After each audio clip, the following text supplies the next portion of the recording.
The Attorney General filed the cases against Fernando and Jayasundara on charges of criminal dereliction of duty for failing to take action to prevent the Easter attacks despite receiving specific intelligence. A total of 855 charges of criminal negligence were levelled against Pujith Jayasundara and Hemasiri Fernando individually. The Colombo Permanent High Court trial at bar ordered to acquit and release ex-police chief Pujith Jayasundara and ex-defence secretary Hemasiri Fernando from the cases without calling for evidence from the defence, as the prosecution had failed to prove the charges filed against them.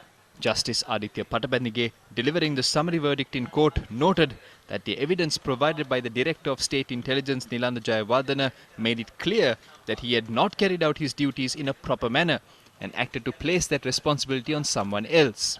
Justice Aditya Patabandige went on to note that it is not possible to proceed with a case against a person in absence of evidence on a tragic event.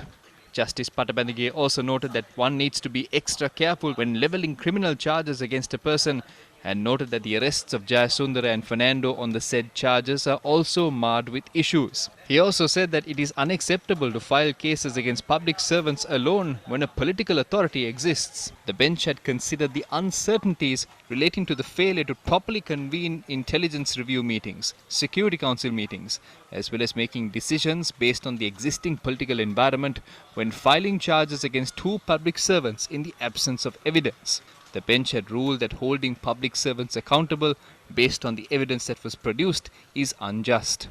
The bench also noted that it is not possible to file criminal charges against the defendants based on the fact that the then head of state was overseas on the 16th of April, and because the defendants were not aware of the definite information on the attacks.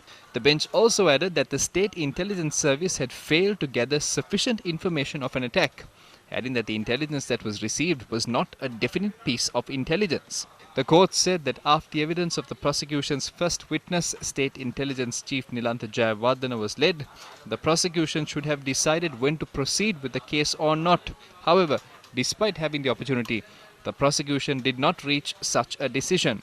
The court also said that the prosecution produced 5 to 6 selective witnesses for their benefit from the pool of over 1,000 witnesses, and yet failed to prove the charges in the case.